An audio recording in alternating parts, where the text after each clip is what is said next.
இந்த தீர்ப்பை தொடர்ந்து விஜயனுடைய அடுத்த கட்ட நடவடிக்கை என்ன? இல்லை ஒன்று அவங்க இது வக்கீலின் பார்வை, அவரோட அட்வைஸை தான் நம்ம கேட்கணும். நான் சில விஷயத்துக்கு என்ன பண்ணேன், இது 1.5 கோடி ரூபா பிரச்சனை தானே, ஓகேங்களா, அதனால இப்படி இங்கேயே போயிடலாமே அப்படின்னு சொல்லுவேன்.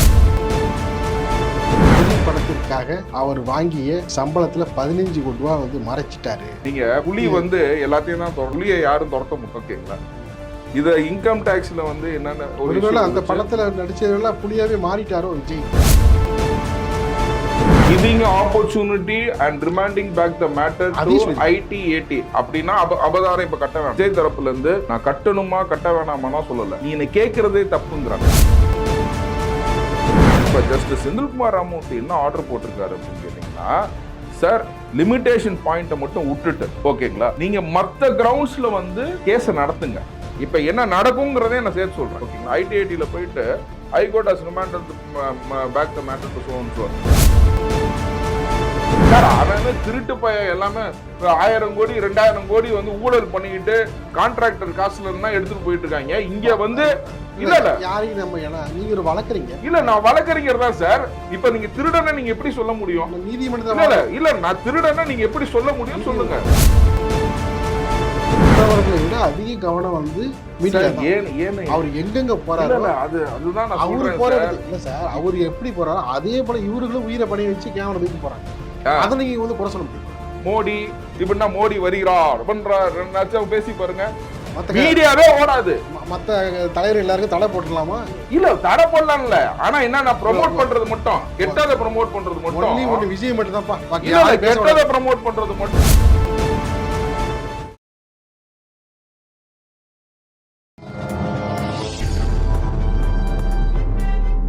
பத்திரிகை.com நேயர்களுக்கு இனிய வணக்கம். பரபரப்பான அரசியல் சூழலில் நம்மோடு இணைந்திருப்பவர் அரசியல் விமர்சகர் ஆரோக்கிய சதீஷ் அவர்கள். வணக்கம் சார். வணக்கம். நல்லா இருக்கீங்களா? நல்லா இருக்கேன் சார். புலி வருது எல்லாரும் என் மேலே படுத்துங்க அப்படின்னு கிராமத்தில் பழமொழி சொல்லுவாங்க. ஓகே. விஜய் புலி படத்தில் நடிச்சாரு. அதுல பார்த்தீங்கன்னா பல்வேறு பிரச்சனைகளை பார்த்தீங்கன்னா அவர் துரத்திக்கிட்டே இருக்கு. ஏன்னா உயர்நீதிமன்றம் தீர்ப்பு கொடுத்துருக்கு. புலி படத்திற்காக அவர் வாங்கிய சம்பளத்தில் 15 கோடி ரூபா மறைச்சிட்டாரு. ஓகே. அது தொடர்பாக அபராதம் விதித்த வருமான வரித்துறை அதை எதிர்த்து மனு தாக்கல் செய்த விஜய் தரப்பு அது தொடர்பாக உயர்நீதிமன்றம் தீர்ப்பு கொடுத்துருக்கு. நீங்க அபராதத்தை செலுத்தி தான் ஆகணும், என்ன நீங்க மறைத்தது உண்மைதான் அப்படின்னு. இது விஜய்க்கு இந்த நேரத்தில் இது பின்னடைவா மாறாதா? அபராதம் எப்பக்குள்ள கட்டணும்னு சொல்லியிருக்காங்க. அபராதம் கட்டியே ஆகணும்னு சொல்லி உயர்நீதிமன்றம் சொன்னதா தகவல் இந்த மீடியாவில் பரப்புரை செய்யப்பட்டது. ஆக்சுவலாக அதுவே ஆர்டர் கிடையாது. நான் ஆர்டரை கொஞ்சம் விலைக்கு சொல்லட்டுங்களா? நீங்கள் புலி எல்லாத்தையும் தான் துரத்தோம், புலியை யாரும் துரத்த முடியாது, ஓகேங்களா. இதை இன்கம் டேக்ஸில் என்னென்ன ஒருவேளை அந்த படத்தில் நடிச்சதெல்லாம் புலியாவே மாறிட்டாரோ விஜய்? இருக்கலாமே. அவர் எப்போ பூனையாக இருந்தாப்புல புலியாக மாறுறதுக்கு? ஏன் சார் பூனை புலியாக மாற முடியாது சார், ஓகேங்களா.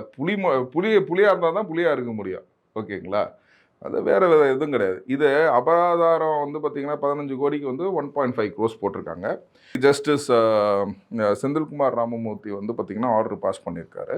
அவர் என்ன சொல்லியிருக்காரு, இவங்க போட்ட இதை டிஸ்மிஸ் பண்ணியிருக்காரு. Giving opportunity and remanding back the matter to ITAT அப்படின்னா அபதாரம் இப்ப கட்ட வேணாம். அதுதான் தெளிவுபடுத்த விரும்புறேன். இன்னைக்கு மீடியாஸ் ராங் ப்ரொபகண்டா விஜயை பத்தி இதெல்லாம் சொல்றாங்க. இப்ப விஜய் எந்த விதத்துல இந்த கேஸ் போட்டிருக்காரு அப்படின்னு கேட்டீங்கன்னா, இல்ல ஒரே நிமிஷம் சார், அதாவது கேஸ் தீர்ப்பாயத்துக்கு போகலாம்னு சொல்லியிருக்காங்க. அதுதான் சொல்றேன். ITATங்கிறது தீர்ப்பாயம் தான். இன்கம் டேக்ஸ் அப்பல்லட் ட்ரைபுனல் நாங்கள் சொல்லுவோம், அதான் தீர்ப்பாயம். புரிஞ்சுங்களா? அப்படிங்கும் போது அதுக்கு போங்க அப்படின்னு சொல்லிட்டாங்கன்னா அபதாரம் கட்ட வேணாம் தானே அர்த்தம். அப்படி பார்க்க முடியாது. இல்ல சார் ஒரே நிமிஷம், தார்மீக பொறுப்பு இருக்கு. இல்ல ஒரே நிமிஷம், direction has given to so and so to go back to tribunalனா என்ன அர்த்தம்ன்றது நீங்க சொன்னீங்கன்னா, இப்ப நீங்க அபதாரத்தை கட்டிட்டு ட்ரைபுனல் போகணும்னு சொல்லல. அங்க போயிட்டு விஜய் எந்த விஷயத்துக்காக இன்னைக்கு இந்த மேட்ரு ஹைகோர்ட் வரைக்கும் வந்துச்சு அப்படின்னு கேட்டீங்கன்னா, இப்ப நான் உங்கள்கிட்ட கடன் வாங்கியிருக்கேன், நீங்க என்கிட்ட கடன் வாங்கியிருக்கீங்க, நம்ம 2 பேத்துக்கும் ஒரு டிரான்சாக்ஷன் இருக்கு. நீங்கள் ப்ராமிசரி நோட் எழுதி கொடுக்குறீங்களா, நீங்கள் செக்கு கொடுக்குறீங்களா, எல்லாமே கொடுத்துட்டீங்க, ஓகேங்க. நான் ஒரு இப்போ நான் கடன் கொடுத்தது 2021ன்னு வச்சுக்கோங்க. நான் இப்போ போய் அந்த ப்ராமிசரி நோட்டை வச்சு நான் கோர்ட்டில் கேஸ் போட்டேன்னா அது செல்லாது. அதுதான் காட்டிங்கன்னா பார்டு பை லிமிட்டேஷன். 3 வருஷத்துக்குள்ள நான் போய் அந்த கேஸை வந்து ஃபைல் பண்ணணும். உங்கள் மேலே நான் கடன் கொடுத்தது உண்மை, நீங்கள் கடன் வாங்கினது உண்மை, எல்லாம் உண்மை இருந்துச்சுன்னா கூட அதுக்கு ஒரு டைம் லைன் கொடுத்துருக்காங்க. அதுதான் கேட்டிங்கன்னா லிமிட்டேஷன். இப்போ இந்த பிரச்சனை வந்து 2015 நீங்கள் சொல்கிற மாதிரி. இந்த 2015 பார்த்தீங்கன்னா அந்த ரைடு எல்லாமே நடந்து அதுக்கப்புறம் என்ன பார்த்தீங்கன்னா அவங்க கமிஷனர் ஆஃப் அப்பீல்ஸில் போய் சொல்கிறாங்க இட் இஸ் பார்டு பை லிமிட்டேஷன்னு சொல்கிறாங்க. விஜய் தரப்புலேருந்து நான் கட்டணுமா கட்ட வேணாமானா சொல்லலை, நீ என்னை கேட்குறதே தப்புங்கிறாங்க. நான் எப்படி உங்களுக்கு 2021 கொடுத்துட்டு இப்போ நான் உங்க மேலே கேஸ் போட முடியாது, கோர்ட்டில் அந்த கேஸை ஏற்றுக்க மாட்டாங்க. அதுதான் பார்டு பை லிமிட்டேஷன். அந்த மாதிரி வந்து விஜய் தரப்பில் என்ன சொல்கிறாங்கன்னு கேட்டிங்கன்னா இது 2015 நடந்த ஒரு விஷயம். அப்படிங்கும்போது ஃபஸ்ட்டு கமிஷனர் ஆஃப் அப்பீல்ஸ்னு இருக்குது. கமிஷனர் ஆஃப் அப்பீல்ஸ்கிட்ட போயிட்டு பண்ணுறாங்க. கமிஷனர் ஆஃப் அப்பீல்ஸ் இன்னும் எல்லாம் லிமிட்டேஷன் கரெக்டாக இருக்குது அப்படின்னு நம்ம சொல்கிறாங்க. அந்த பாயிண்டில் மட்டும்தான் பார்த்தீங்களா, அந்த பாயிண்டில் மட்டும் நீ வந்து கேட்கவே கூடாது. அவங்க வந்து கட்டவா வேணாமாங்கிறதுக்கே போல, புரிஞ்சுங்களா. கேஸை பொறுத்த வரைக்கும் பார்த்தீங்கன்னா question of law, question of facts. Question of ஃபேக்ட்ஸுங்கும் போது என்னன்னு கேட்டிங்கன்னா நான் கொடுத்தேனா கொடுக்கலையா அது, ஆனால் கேஸே போட முடியுமா முடியாதாங்கிறது தான் கொஸ்டின் ஆஃப் லா, புரிஞ்சுக்கல. அவங்க ஃபைட் பண்ணுறது கொஸ்டின் ஆஃப் லாவில் ஃபைட் பண்ணுறாங்க. நீங்கள் வந்து என்கிட்ட கேட்கவே முடியாது, பார்டு பை லிமிட்டேஷன்னு சொல்லி அவங்க சொல்கிறாங்க. விஜய் தரப்புலேருந்து அவங்க சொல்கிறாங்க, அவங்க வக்கீல் சொல்லியிருக்காரு. இதை பற்றி நான் கேஸை பற்றி நான் முழுமையாக நான் வந்து ஆராயணும்னு இல்லை, நான் ஆராய்ஞ்சேன்னா நான் ஃபீஸ் கேட்பேன், புரிஞ்சுக்கலாம். என்ன நடந்துச்சுங்கிறத மக்களுக்கு நான் எடுத்து வைக்கிறேன். ஸோ கமிஷனர் ஆஃப் அப்பீல்ஸில் வந்து அதை டிஸ்மிஸ் பண்ணுறாங்க. அதுக்கு மேலே வந்து பார்த்தீங்கன்னா ITAT, income tax appellate tribunal, அந்த தீர்ப்பாயம் எங்கே இருக்குன்னு கேட்டிங்கன்னா நம்ம பெசன்ட் நகரில் இருக்குது, ஓகேங்களா. அங்கே போயிட்டு என்ன பண்ணுறாங்க, அது கேஸை போடுறாங்க. Questioning only the question of law, limitation கிரவுண்டில் மட்டுமே வந்து பார்த்தீங்கன்னா அதை வந்து போடுறாங்க, ஓகே. அந்த இதில் போடும்போது அந்த ITATல என்ன சொல்கிறாங்க, இல்லை it is within the limitation period அப்படின்னு சொல்லிட்டு வந்து அது விஜய்க்கு வந்து டிஸ்மிஸ் ஆகுது. Against which they are preferring and appeal before high court. ஹைகோர்ட்டில் இப்போ என்ன சொல்கிறாங்க, இல்லை லிமிட்டேஷன்ஸ் கரெக்டாக இருக்குது. ஸோ இவங்க ஃபேக்ஸுக்கே போகல, 15 கோடி வந்து கட்டணுமா வேணாமாங்கிற ஃபேக்ஸுக்கே போகல. இப்போ ஜஸ்டிஸ் செந்தில்குமார் ராமமூர்த்தி என்ன ஆர்டர் போட்டிருக்காரு அப்படின்னு கேட்டிங்கன்னா, சார் லிமிட்டேஷன் பாயிண்ட்டை மட்டும் விட்டுட்டு, ஓகேங்களா, நீங்கள் மற்ற கிரவுண்ட்ஸில் வந்து கேஸை நடத்துங்க, ஓகேங்களா, மற்ற கிரவுண்ட்ஸில் கேஸை நடத்துங்க. And he has remanded back the matter to ITAT, okay, except limitation. இந்த அவங்களுக்கு காலம் தவிர்த்து என்னை கேட்குறாங்க அப்படின்ற அந்த பாயிண்ட்டை மட்டும்தான் வந்து அவர் வந்து ஜட்ஜ்மெண்ட்டாக போட்டிருக்காரு ஒழிய, மற்றபடி all opportunities are given to Vijay to contest the case before ITAT. அதாவது இன்கம் டேக்ஸ் அப்பலட் ட்ரைபுனலில் வந்து தீர்ப்பாயத்தில் போய் நீங்கள் வந்து உங்களோட மற்ற இதெல்லாம் எடுத்து வைங்க. ஏன்னா நீங்கள் மற்ற எதுவுமே டிஸ்கஸ் பண்ணலை கேஸில். ஏன்னா இதுதான் மெயின் பாயிண்ட்டு. இதோட தவிர்த்து போச்சுன்னா நம்ம ஃபேக்ஸை பற்றி பேசணுன்ற அவசியமே கிடையாது. அப்படிங்கும்போது இதுக்கு வந்து ஆப்பர்ச்சுனிட்டி கொடுக்குறாங்க. இப்போ ஜென்ரலாக வந்து ITAT என்ன சொல்லும், இப்போ ITATக்கு இவங்க போவாங்க. So high court has directed ITAT to remand back the matter to it. So ITAT என்ன நினைப்பாங்க அப்படின்னு கேட்டிங்கன்னா, it will remand back the matter to commissioner of appeals. ஏன்னா அவங்க மெரிட்டில் ஆர்டர் போட்டால் தான் ITAT வர முடியும், புரிஞ்சுங்களா. இப்போ கமிஷனர் ஆஃப் இப்போ என்ன நடக்குங்கிறதே நான் சேர்த்து சொல்கிறேன், ஓகேங்களா. ITATல போயிட்டு high court has remanded back the matter to so and so. எனக்கு எங்கே சார் என்ன ஃபேக்ட்ஸ் எனக்கா இருக்குது, நீங்கள் கேல்குலேஷன் போட்டு ஜட்ஜு உட்காந்து கேல்குலேஷன் போட்டுட்ருப்பாரா. So you go to commissioner of appeals சொல்லுவாங்க. So matter will be again remanded back to commissioner of appeals. Commissioner of அப்பீல்ஸுக்கு போனோடனே இந்த 15 கோடிக்கு வந்து அவங்க கொடுக்குற கணக்குகள், ஓகேங்களா, இவங்க இவ்வளோ செலவு பண்ணியிருக்கேன், என் ரசிகர் மன்றத்துக்கு இவ்வளோ கொடுத்துருக்கேன், ஓகேங்களா, இந்த நிவாரணத்துக்கு இவ்வளோ கொடுத்துருக்கேன், இவ்வளோ பண்ணியிருக்கேன், இதுலேருந்து எனக்கு அவுட் போம் இவ்வளோ போயிட்டுருக்கு, இந்த மாதிரி டீட்டெயில்ஸ்னால் வந்து அவங்க கமிஷனர் ஆஃப் அப்பீல்ஸ்ட்டை கொடுப்பாங்க, ஓகேங்களா. ஸோ இதுதான் வந்து இது பின்னடைவு. விஜய்க்கு வந்து கேஸ் வந்து சார் அவன் திருட்டு எல்லாமே 1000 கோடி 2000 கோடி வந்து ஊழல் பண்ணிக்கிட்டு கான்ட்ராக்டர் காசுல எடுத்துட்டு போயிட்டு இருக்காங்க. இங்க வந்து இல்ல யாரையும் நம்ம நீங்க ஒரு வழக்கறிஞர் இல்ல, நான் வழக்கறிஞர் தான் சார். இப்ப நீங்க திருடனை நீங்க எப்படி சொல்ல முடியும்? நீதிமன்றத்துல இல்ல நான் திருடனை நீங்க எப்படி சொல்ல முடியும் சொல்லுங்க. நீதிமன்றத்துல வாதாடுற போல வாதாடலாம். இல்ல நீதிமன்றத்துல திருடன் தான் சார் சொல்ல முடியும். திருடனுக்கு வேற என்ன சொல்ல முடியும்? ஓகேங்களா. எல்லாம் வந்து பார்த்தீங்கன்னா ஊழல் பண்ணி ஊழல் பெருச்சாரிகள் இருக்கும்போது இங்கே வந்து 15 கோடி ரூபாய்க்கு நான் 1 கோடி 50 லட்சம் விஜய்க்கு ஒரு பெரிய விஷயமா? பட் ஆனால் என்னன்னு கேட்டால் கொஸ்டின் ஆஃப் லா இருக்குது, சட்டப்படி இருக்குது, புரிஞ்சுங்களா? இப்போ என்ன ஆயிருக்கும், மேக்ஸிமம் நீங்க வச்சுக்கோங்க, விஜய்க்கு அகேன்ஸ்டாவே இது வந்துச்சுன்னா 1.5 கோடி ரூபா கட்டிட்டு அவர் பாட்டுக்கு வெளில வர போறாரு. இப்போ என்னன்னு கேட்டீங்கன்னா, opportunity has to be given to so and so. நான் வந்து குற்றம் சாட்டப்பட்டவன் அப்படின்னா எனக்கு ஆப்பர்ச்சுனிட்டி கொடுக்கணும். நான் வந்து என்ன பண்ணும், இப்போ அது வந்து next it will go remanded back to commissioner of appeals. Commissioner of அப்பீல்ஸில் வந்து பார்த்தீங்கன்னா அந்த 15 கோடிக்கான உண்டான டீட்டெயில்ஸு இது நம்ம வந்து எல்லாத்தையும் கொடுக்க போகிறாங்க. அது கமிஷனர் ஆஃப் அப்பீல்ஸ் ஏற்றுக்கல அப்படின்னு கேட்டிங்கன்னா அகெயின் வந்து பார்த்தீங்கன்னா ஐடி வரும். அகெயின் ஹைகோர்ட் இருக்குது, ஹைகோர்ட்டுக்கு மேலே சுப்ரீம் கோர்ட் இருக்குது. ஓகே, இன்னும் ஒரு 4 ஸ்டெப் இருக்குது. இந்த கேஸே இன்னைக்கு வந்து பின்னடைவு, விஜய்க்கு பின்னடைவு அப்படின்ற இது இந்த மீடியாஸ் யார் இந்த மீடியாஸ்? ஓகேங்களா, எல்லாமே என்ன மீடியா, மேலே நேஷனல் மீடியா எல்லாமே பிஜேபி கையில். விஜய்க்குன்னு தனியாக மீடியா இருக்குதா? இன்னைக்கு ஒரு டிவியை பார்த்து சொல்லலாம், இது இந்த டிவி இவங்களுக்காக பேசுவாங்க, அந்த டிவி அவங்களுக்காக பேசுவாங்கன்னு. அந்த அளவுக்கு எவ்ரிபடி இஸ் கலர்டு. இது பின்னாடி ஐடிஐடிக்கு ரிமாண்ட் பேக் பண்ணதை ஏன் எல்லாருமே சொல்லலை? விஜய் வந்து ஆரம்பத்துலேருந்து எது செய்தாலும் இல்ல அதுல வந்து மற்றவர்களை விட அதிக கவனம் வந்து அவர் எங்கெங்க போறாரு, அதுதான் அவரு போறது இல்ல சார். அவர் எப்படி போறாரோ அதே போல இவர்களும் உயிரை பணி வச்சு கேமரா தூக்கிட்டு போறாங்க. அதை நீங்க வந்து குறை சொல்ல முடியுமா? அதுதான் சார் இன்னைக்கு என்னன்னு கேட்டீங்கன்னா அதையும் மதிக்கணும்ல. இல்ல நான் அதுதான் சொல்றேன். நான் வந்து விஜய் வந்து அதுக்கு தான் நான் சொல்றேன், இந்த கரூர் ஸ்டாம்பேட் விஷயத்துல அவர் எவ்வளவு ஃபாஸ்டா போனாலும் இவங்க உயிரை பணி வச்சு போறாங்க சார். நம்ம ஏன்னா அந்த மாதிரி உள்ளவங்களையும் நம்ம வந்து ஒரு அந்த லிஸ்ட்ல சேர்த்துட கூடாது. ஐயோ, நான் வெரி குட் சார், நான் வெரி குட். நீங்க சொன்னதை நான் வந்து கவனத்தில் ஏத்துக்கிட்டேன். ஒன்றும் இல்லை, நம்ம ஒரு தாவேகால இப்போ இணைந்த ஃபெலிக்ஸ் அவர் சொன்னாரு, நம்ம கூட்டம் போடுறோம், நம்மளே பார்க்குற இது பார்த்தீங்கன்னா வியூஸ் பார்த்தீங்கன்னா இன்னைக்கு கிட்டத்தட்ட வந்து 3 லட்சம் பேர் பார்த்துட்டு இருக்காங்க. மோடி இப்படின்னா மோடி வருகிறார் அப்படின்ற பேசி பாருங்க, மீடியாவே ஓடாது. மத்த தலைவர் எல்லாருக்கும் தடை போட்டுடலாமா? இல்ல தடை போடலாம்ல, ஆனா என்ன ப்ரோமோட் பண்றது மட்டும், கெட்டதை ப்ரோமோட் பண்றது மட்டும், விஜய் மட்டும் தான் கெட்டதை ப்ரோமோட் பண்றது மட்டும் வந்து பாத்தீங்கன்னா அதுல முன்னடிச்சு அப்படியே வேகமா ஓடி வர்றது வந்து என்னன்னு கேட்டீங்கன்னா இதுதான் இந்த மீடியா.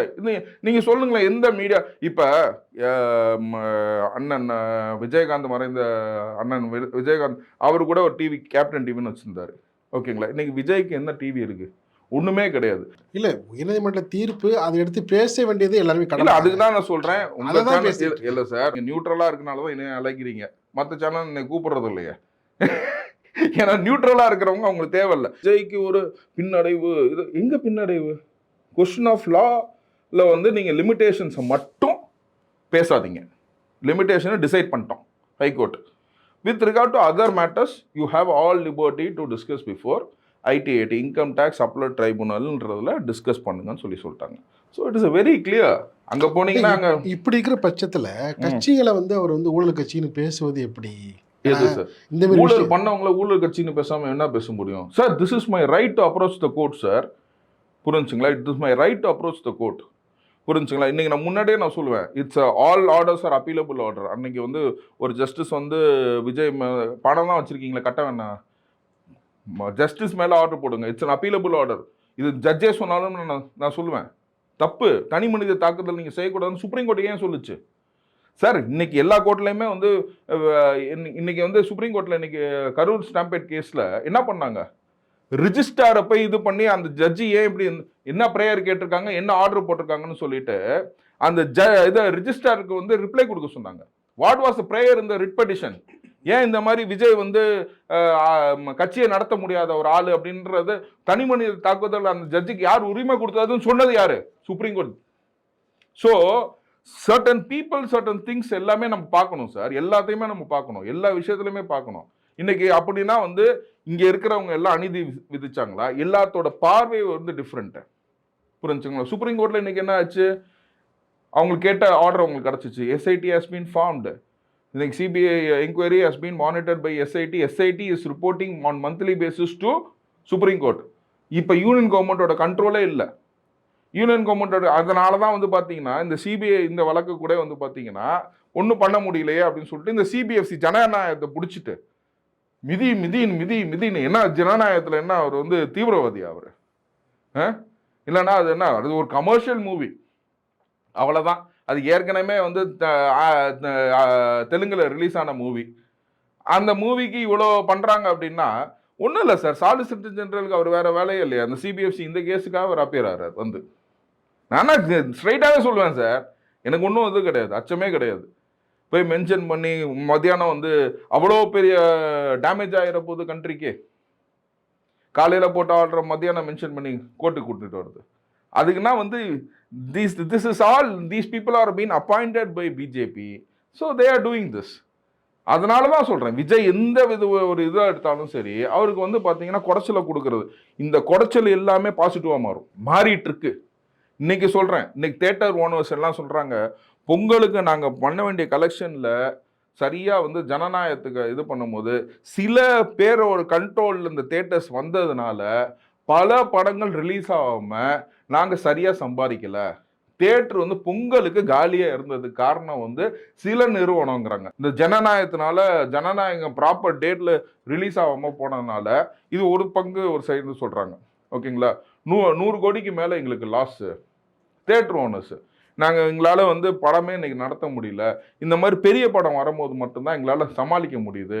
எலக்ட்ரிசிட்டி பில்லு கூட கட்ட முடியல அப்படின்னு தேட்டர் ஓனர் அசோசியேஷன் சொல்கிறாங்க. இந்த பிரதிபலிப்புனா எலெக்ஷனில் வரும் சார். சார் இன்னைக்கு வந்து 0 மீட்டர்னு சொல்கிறாங்க சார். ஒன்றும் இல்லை, மொபைல் சார்ஜர் இருக்குல்ல, அது நான் உங்களுக்கு சொல்லணும். மொபைல் சார்ஜரை நீங்கள் ஆன் பண்ணிவிட்டு முன்னாடி ப்ளக் பண்ணிங்கன்னா தான் வந்து உங்களுக்கு எலக்ட்ரிசிட்டி கன்சியூம் ஆகும். இப்போ நீங்கள் மொபைல் சார்ஜர் உங்கள் வீட்டில் நீங்கள் போட்டிருக்கீங்க, இதெல்லாம் மக்களுக்கு நான் தெளிவுபடுத்த விரும்புகிறேன். முன்னாடி வந்து பார்த்தீங்கன்னா இந்த சுத்திர மீட்டரில் வந்து பார்த்தீங்கன்னா மோராலஸ் வந்து பார்த்தீங்கன்னா அது வந்து நீங்கள் சார்ஜரை போட்டிங்கன்னா யூசேஜ் பண்ணால் தான் வந்து பார்த்தீங்கன்னா அது வந்து எலக்ட்ரிசிட்டி கன்சம்ஷன் ஆகுது. இப்போ நீங்கள் சார்ஜரை, மொபைல் சார்ஜரை நீங்கள் சுற்றி பார்த்தீங்கன்னா உங்கள் டிஜிட்டல் மீட்டரில் போய் வீட்டில் பாருங்கள். நீங்கள் வந்து எல்லாத்தையும் ஆஃப் பண்ணிடுங்க, ஒரு மொபைல் சார்ஜரை மட்டும் சுற்றிட்டு நீங்கள் மொபைலில் கனெக்ட் பண்ணாமல் அந்த சார்ஜர் விட்டுறீங்கன்னா கூட டெசிமலில் உங்களுக்கு ஓடிட்டு இருக்கு சார். அந்த மாதிரி நம்ம வீட்டில் எவ்வளோ மொபைல் சார்ஜர் தொங்குது, எவ்வளோ மிக்சி தொங்குது, ஓகேங்களா? எவ்வளோ இது நமக்கு அப்படியே ஆன் பண்ணி நம்ம வச்சுருக்கோம். லேப்டாப் அப்படியே கழட்டி விட்டு போயிடுறோம். இன்றைக்கி வந்து கேஜெட்ஸ் இல்லாமல் நம்ம இல்லவே இல்லை. எல்லாத்துக்குமே வந்து இன்றைக்கி போயிட்டுருக்கு சார். இந்த டிஜிட்டல் மீட்டர்னு கொண்டு வந்துட்டு அந்த மாதிரி ஒரு பெரிய சிக்கலை கொண்டு வந்துட்டாங்க. நீங்கள் ஒரு புதுசாக ஒன்று இல்லை இதுனா நீங்கள் போய் நீங்கள் சொல்லுங்கள். நீங்கள் இதெல்லாம் இருந்துச்சுன்னா நீங்கள் வீட்டில் பரிசோதிச்சு பாருங்கள். நான் வந்து ஒன்று புதுசாக ஒன்று கண்டுபிடிக்காத, நான் ஒன்றும் ஐன்ஸ்டைன் கிடையாது. நீங்கள் வீட்டில் எனக்கு இந்த மாதிரி ஒன்று வந்துச்சு, நான் செஞ்சு பார்த்தேன். முன்னாடினா அந்த மீட்ரு ஓடவே ஓடாது சார். அந்த சுத்திர மீட்டர் இருக்கும் போது ஓடவே ஓடாது. இப்போ இந்த டிஜிட்டல் மீட்டரில் யூசேஜ் இல்லாமல் ஓடுது. இப்போ நீங்கள் ஏசி போட்டு வைக்கிறீங்க. இப்போ நான் ஏசினா நைட்டு நம்ம ஆஃப் பண்ணிவிட்டு விட்டுருவோம். ஸ்டெபிலைசர் ஆனில் இருக்கும், ஏசி ஆனில் இருக்கும். கன்சப்ஷன் ஆகுது. இப்போ கன்சப்ஷன் ஆகுது. இந்த மாதிரி பல விஷயத்தை நம்ம வந்து வெறும் ரிமோட்டில் மட்டும் நம்ம யூஸ் பண்ணிட்டு போயிடுறோம். ஓகே, கன்சப்ஷன் ஆகுது. இப்போ சில வீட்டில் வந்து ஃபேன்னா கூட வச்சுருக்காங்க ரிமோட்டில், கன்சப்ஷன் ஆகுது. அந்த எலக்ட்ரிசிட்டி ஜாயிண்ட் போகுது பார்த்தீங்களா? நீங்கள் ஆன் பண்ணாதான், முன்னாடி சுத்தினா மட்டும்தான் சார்ஜ் ஆகிட்டு இருந்துச்சு. இப்போ அது ஆனில் இருந்துச்சுனாவே சார்ஜ் ஆகுது. என்ன சார் மின்சாரத்துறை மீது சார்? நான் ஒன்றும் இல்லை சார். நீங்கள் போய் உங்கள் வீட்டில் நான் வந்து பெரிய நான் ஒன்றும் கொலம்பஸ் கிடையாது, ஓகேங்களா? உங்கள் வீட்டில் நீங்கள் பரிசோதிச்சு பாருங்கள். நான் செஞ்சு பார்த்தேன் சார். செஞ்சு பார்த்தனால நான் சொல்கிறேன். இதை நான் வந்து ஒரு இதில் பார்த்தேன், ஒரு காணொலியில் பார்த்துட்டு ஐயோ என்ன இப்படியா ஆகுது. இப்போ நான் எல்லாத்தையும் ஆஃப் பண்ணுறேன் சார். நைட்டு தூங்கினோடனே இது ஏசி இது ஆஃப் பண்ணுறேன், வெளியில் போகும்போது எல்லாத்தையும் ஆஃப் பண்ணுறேன். இப்போ நான் மோராலஸ் வந்து பார்த்தீங்கன்னா அந்த ஃப்ரிட்ஜுனா ஓடணும், இல்லைன்னா மெயினே ஆஃப் பண்ணிட்டு போயிடுவேன். நமக்கு ஃப்ரிட்ஜுனா ஓடி தான் ஆகணும். ஸோ அதனால் ஒரு இடத்தையுமே ஒன்றும் இல்லை, நம்ம வீட்டில் வந்து அது என்ன புகை போகிறதுக்கு இது பண்ணுறோம்ல சார், அது I didn't get the name, அதெல்லாம் ஆன்லேயே தான் இருக்குது. So it is consuming electricity. It is consuming electricity. நீங்கள் யூஸ் பண்ணாமல் இருந்தீங்கன்னா கூட இட் இஸ் கன்சியூமிங் எலக்ட்ரிசிட்டி. இதெல்லாம் வந்து ஒரு மக்கள் யோசிக்க வேண்டியது சார். இந்த அரசாங்கத்தில் வந்து பார்த்தீங்கன்னா இபி சார்ஜஸ்ஸு, ப்ராப்பர்ட்டி சார்ஜஸ்ஸு, மக்கள் கையில் இந்த வருமானத்தை உங்களுக்கு மேலே வந்துச்சா? வரல. இன்றைக்கி வந்து 4.5 லட்சம் கோடி வரைக்கும் இன்றைக்கி தமிழ்நாட்டை பொறுத்த வரைக்கும் 2021 வரைக்கும் வந்து பார்த்திங்கன்னா 4.5 லட்சம் கோடி கடன் வாங்கியிருந்தாங்க. இந்த 5 வருஷத்தில் மட்டும் 5 லட்சம் கோடி எக்ஸ்ட்ரா கடன் வாங்கி 9 லட்சம் கோடி ஆக்கியிருக்காங்க. அதாவது மொத்தமாக, அதாவது 70 வருஷத்தில் கடன் வாங்கினது வந்து 4.5 லட்சம் கோடி தான். இந்த 5 வருஷத்தில் மட்டும் கடன் வாங்கினது வந்து 5 லட்சம் கோடி. இந்த 5 லட்சம் கோடிக்கு நம்ம என்ன அப்படி ஒரு வாழ்க்கையாக வாழ்கிறோம்? யோசிச்சு பாருங்க மக்களே. நம்ம அப்படி ஒரு வாழ்க்கையாக வாழ்கிறோம். நம்ம இன்னைக்கு ரொம்ப கஷ்டப்படுறோம். இன்னைக்கு வேலை இருக்குமா இல்லையா, இன்செக்யூரிட்டி இருக்குது. சாஃப்ட்வேரில் வேலையை விட்டு தூக்கிட்டு இருக்கான். ஓகேங்களா? நமக்கு தண்ணி வருமா வராதா, இது ஒன்று எல்லா பிரச்சனையும் இருக்குது. ரோட்ல போடுற ரோட்ல இருந்து எல்லாமே இருக்குது சார். இதெல்லாம் மக்கள் பேசணுன்றது நான். இந்த தீர்ப்பை தொடர்ந்து விஜயனுடைய அடுத்த கட்ட நடவடிக்கை என்ன? இல்ல ஒண்ணு அவங்க இது வந்து அட்வொகேட் வந்து இதாகும். ஆஸ் பர் த டைரக்ஷன் வந்து ஐடி-80ல போவாங்க. நான் வந்து அவருக்கு அட்வொகேட்டா இருந்தேன்னா நான் என்ன சொல்லுவேன், வில் பெட்டர் கோ டு ஐடி-80ன்னு சொல்லுவேன். ஐடி-80 போயிட்டோம்னா ஐடி-80ல it will remand back to commissioner of appeals. Commissioner of அப்பீல்ஸில் வந்து நம்ம ஃபேக்ஸில் வந்து கேஸ் நடத்தலாம் அப்படின்னு நான் வந்து சஜஸ்ட் பண்ணுவேன். சில அட்வொகேட் என்ன சொல்லுவாங்க, நோ இந்த கேஸே வந்து ஸ்குவாஷ் பண்ணிடலாம் அப்படின்றதுனால என்ன பண்ணுவாங்க, இல்லைனா they will take a chance. ஏன்னா நம்ம சின்ன லாயர், நம்ம டக்குன்னு சுப்ரீம் கோர்ட் நான் போக மாட்டோம். ஓகேங்களா? அதனால் சுப்ரீம் கோர்ட்டுக்கு போகலாம். சுப்ரீம் கோர்ட்டில் வந்து கொஸ்டின் ஆஃப் லாலே நம்ம அடிக்கலாம், லிமிட்டேஷனே தப்பு, அந்த டேட்ஸ்னால் கேல்குலேட் பண்ணி அவங்க சொல்லி அவங்க கேல்குலேஷன் பண்ணி அவங்க சுப்ரீம் கோர்ட்டும் போகலாம். ஏதர் வேஸ் வந்து பாசிபிலிட்டிஸ் இருக்குது. ஸோ இது வந்து வக்கீலின் பார்வை, அவரோட அட்வைஸை தான் நம்ம கேட்கணும். ஓகேங்களா? நான் சில விஷயத்துக்கு என்ன பண்ணுவேன், இது 1.5 கோடி ரூபா பிரச்சனை தானே, ஓகேங்களா, அதனால் இப்படி இங்கேயே போயிடலாமே அப்படின்னு சொல்லுவோம். சில பேர் no, we have to prefer an appeal அப்படின்னாங்கன்னா அவங்க சுப்ரீம் கோர்ட்டுக்கு அப்பீல். நிகழ்ச்சியை பங்கேற்று பல கருத்துக்கள் தெரிவித்தவங்க இதை எங்கிருந்து நன்றி. தேங்க்யூ.